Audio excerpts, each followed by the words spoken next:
This Independence Day, we'll talk about how India became from zero to the fourth largest economy on earth. India's economic journey reads like an epic blockbuster.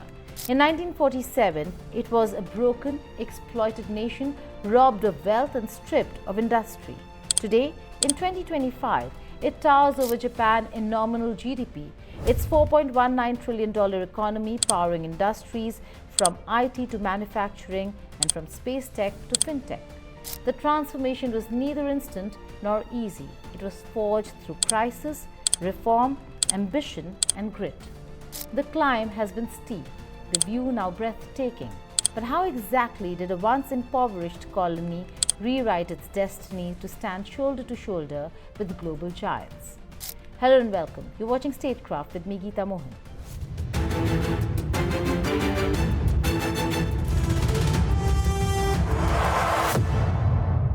The India of independence was a nation of contradictions, rich in culture and resources, poor in infrastructure and opportunity.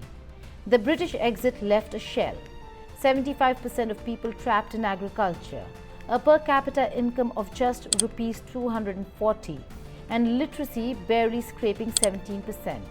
Heavy industries were scarce, banking fragile, and poverty everywhere. For decades, socialist planning and licensed Raj aimed for self-reliance but strangled competition. Only in 1991, facing a currency crisis, did India tear down its economic walls. From there began an unprecedented rise. But was the surge inevitable, or did a few critical turning points change everything? When the Union Jack came down, India inherited an economy warped by nearly 2 centuries of colonial extraction. The British had perfected the art of draining wealth, exporting raw cotton, tea and spices while flooding the market with cheaper Manchester textiles that decimated local industries. Railways? They carried raw materials to ports, not prosperity to villages. The economy was overwhelmingly rural, but food security was absent. Famines were a grim memory, and industrial hubs were rare exceptions. Independence was political liberation, but economically, India was on life support. The real challenge was not winning freedom, but surviving it. We had, for example, Sir Richard Ottaway challenging the very idea that it could be argued that the economic situation of the colonies was actually worsened by the experience of British colonialism. Well, I stand to offer you the Indian example, Sir Richard. India's share of the world economy when Britain arrived on its shores was 23%. By the time the British left, it was down to below 4%. Why? Simply because India had been governed for the benefit of Britain. Britain's rise for 200 years was financed by its depredations in India.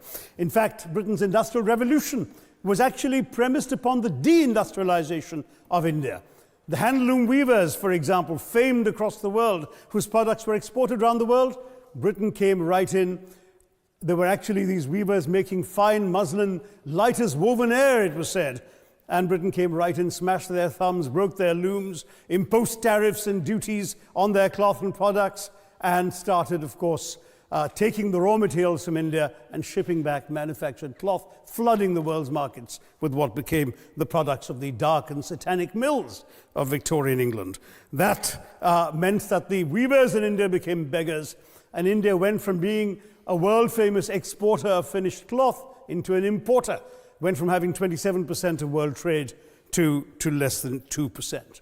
Meanwhile, colonialists like Robert Clive bought their rotten boroughs in England on the proceeds of their loot in India, while taking the Hindi word loot into their dictionaries as well as their habits.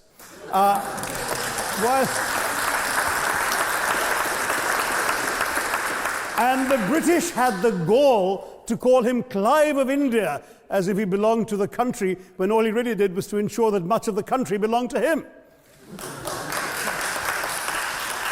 By the end of the 19th century, the fact is that India was already Britain's biggest cash cow, the world's biggest purchaser of British goods and exports, and the source of highly paid employment for British civil servants. Staying with India, between 15 and 29 million Indians died of starvation in British-induced famines. The most famous example, of course, was the Great Bengal famine during the Second World War, when 4 million people died because Winston Churchill deliberately, as a matter of written minuted policy, proceeded to divert essential supplies from civilians in Bengal to sturdy Tommies and Europeans as reserve stockpiles. He said that the starvation of anyway underfed Bengalis mattered much less than that of sturdy Greeks. This is Churchill's actual quote. And when conscience-stricken British officials wrote to him, pointing out that people were dying because of this decision, he peevishly wrote in the margins of the file, "Why hasn't Gandhi died yet?"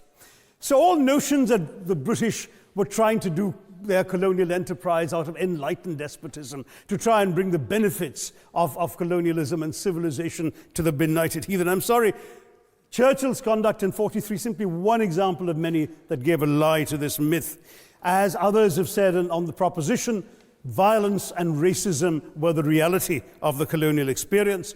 And no wonder that the sun never set on the British Empire, because even God couldn't trust the English in the dark. India's first Prime Minister, Jawaharlal Nehru's vision was bold: a self-reliant India, free from foreign dependency, powered by state-led industrialization.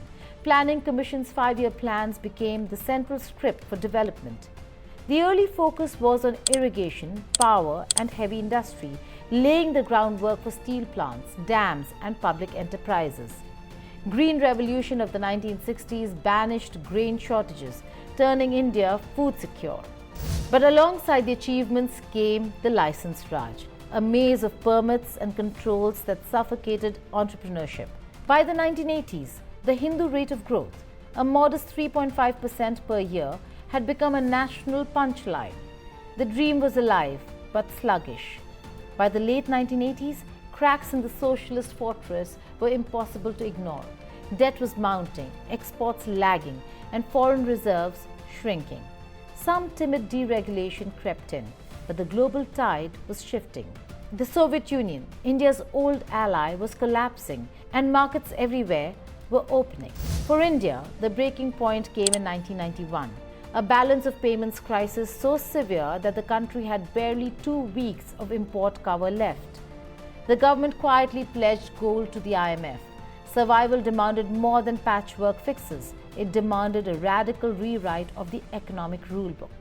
Enter Prime Minister P.V. Narasimha Rao and Finance Minister Dr. Manmohan Singh, armed with a new economic policy. Our economy, polity and society have to be made extraordinarily resilient and alert if we are to take full advantage of the opportunities and to minimize the risks associated with the increasing globalization of economic processes. We have to accept the need for restructuring and reform if we are to avoid an increasing marginalization of India in the evolving world economy. The economic policy changes brought about by our government under the inspiring leadership of Prime Minister Narasimha Rao in the last 8 months are inspired by this vision. Sir, our party is an inheritor of great traditions of national service. True to this heritage, we commit ourselves to providing a firm and purposeful sense of direction to the reform process so that this ancient land of India regains its glory and rightful place in the comity of nations. This budget represents a contribution to the successful implementation of this great national enterprise of building an India free from the fear of war, want and exploitation, an India worthy of the dreams of the founding fathers of our republic. We shall pay any price, bear any burden, make any sacrifice to realize those dreams. India is on the move again. We shall make the future happen. Sir, I have come to the end of my labor. Tonight, I feel like going to the theatre. Let the assassins be informed. I am prepared to meet their onslaughts. As the poet said, "Sarfaroshi ki tamanna ab hamare dil mein hai, dekhna hai zor kitna baazue qaatil mein hai." Sir, I commend the budget for this August. The License Raj was dismantled. Tariffs slashed and the rupee devalued. Foreign investment caps were lifted and loss-making public enterprises faced privatization. India threw open its doors to the world, not blindly, but with calculated ambition. For the first time in decades, competition was welcomed, not feared. The results were electric. GDP growth shot up, foreign exchange reserves ballooned, and the IT revolution took off, turning Bangalore into a global tech hub. The inside story was no longer a promise, it was indeed happening. The post-1991 decade saw India vault from an economic backwater to a rising power. Growth averaged 6 to 8%, powered by a service sector boom, manufacturing diversification, and a surge in global trade.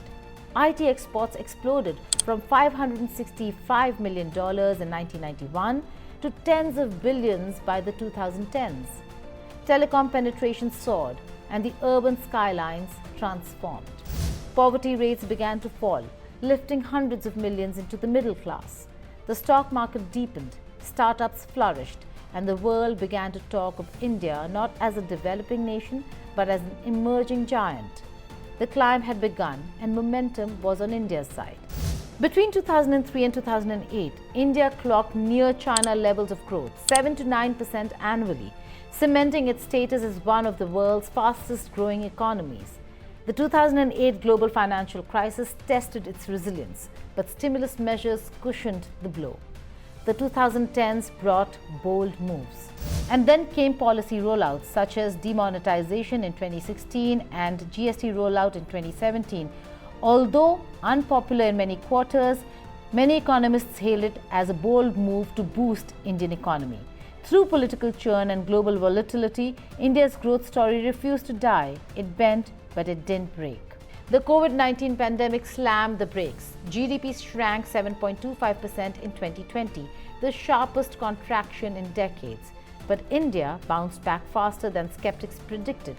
With robust stimulus, export growth, and one of the world's largest vaccination drives. The crisis also turbocharged the digital economy. UPI payments exploded, e-commerce became mainstream, and startups in fintech, edtech, and health tech thrived.